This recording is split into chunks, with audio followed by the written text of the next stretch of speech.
Olá, eu sou o professor Moisés Germano e hoje nós vamos falar sobre fisiologia neuromuscular e bioenergética. A fisiologia neuromuscular é composta pelo tecido nervoso central, o tecido neural e o tecido muscular. A comunicação entre esses tecidos é de extrema importância para que haja o movimento, para que haja a contração muscular, que é o objetivo de estudo hoje em dia de grandes grupos de pesquisa pelo mundo todo. Quando a gente pensa na contração muscular, a gente vai pensar no funcionamento e no comportamento desses tecidos e desses sistemas, ok? Como que é composto isso?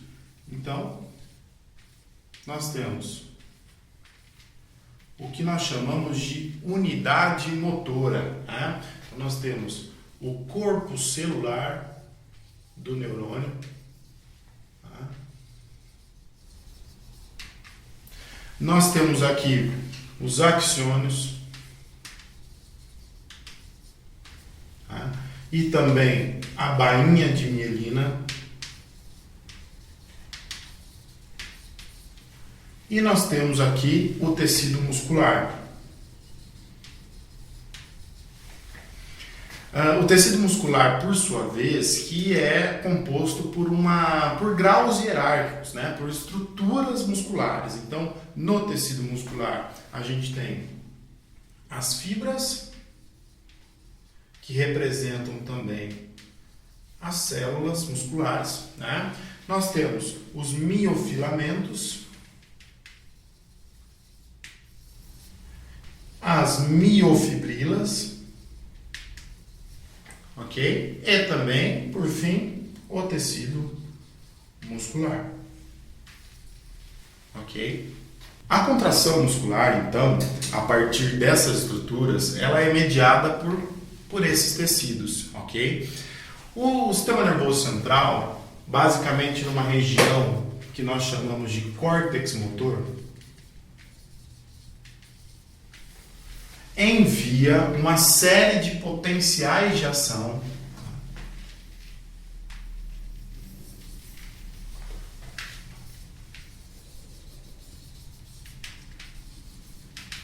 Então, o sistema nervoso central, por meio do córtex motor, né, envia uma série de potenciais de ação para o neurônio motor, que desencadeia um determinado nível de excitação, recrutamento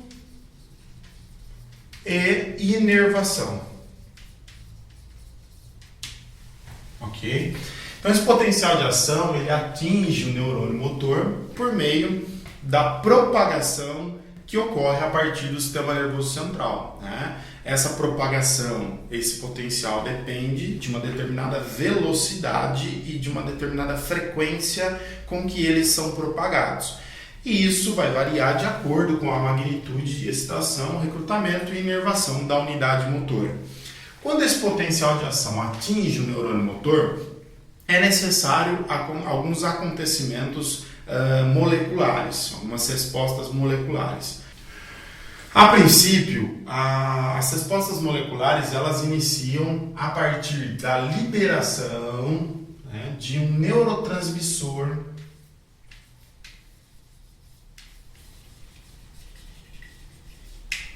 na estrutura que nós chamamos de fenda sináptica. Esse neurotransmissor ele é conhecido como acetilcolina,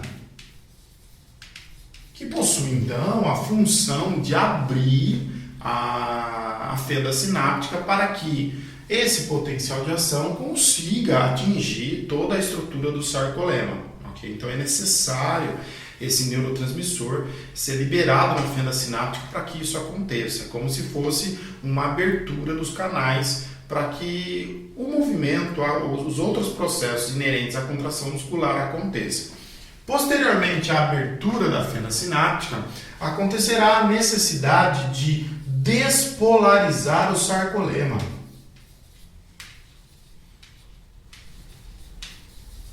Então, é a despolarização do sarcolema. Como que isso acontece?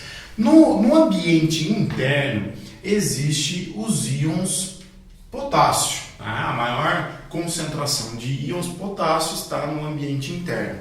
No ambiente externo do sarcômero, existem os íons sódio. Para a despolarização do sarcolema, é necessário que aconteça uma troca dos íons sódio e potássio, de modo que os íons potássio vão para o meio extra e os íons sódio vão para o meio intracelular. Com isso, acontece a despolarização do sarcolema e, automaticamente, a abertura de uma estrutura que nós chamamos de retículo sarcoplasmático. E essa abertura do retículo sarcoplasmático permite a liberação para o sarcolema do quê? Dos íons cálcio, por meio de uma estrutura que a gente chama de túbulo T. Quando o cálcio consegue invadir o tecido muscular, o cálcio se liga a uma proteína chamada troponina. Automaticamente, por meio da ligação do cálcio e da troponina, ocorre uma alteração conformacional em uma outra proteína chamada tropomiosina.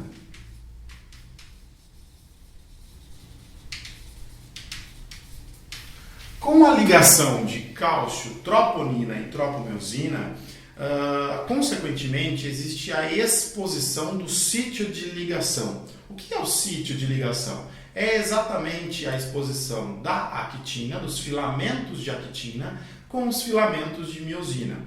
A partir disso, por meio dos filamentos de actina expostos e os filamentos de miosina expostos, é necessário a utilização de uma molécula de ATP, ou seja, uma molécula de energia, que falaremos adiante, para que aconteça a união entre actina e miosina. Então, é necessário degradar, hidrolisar uma molécula de ATP, para que essa molécula de ATP possa doar um dos seus fosfatos para essa reação e a ligação de actina e miosina. Com isso, aconteceu a contração.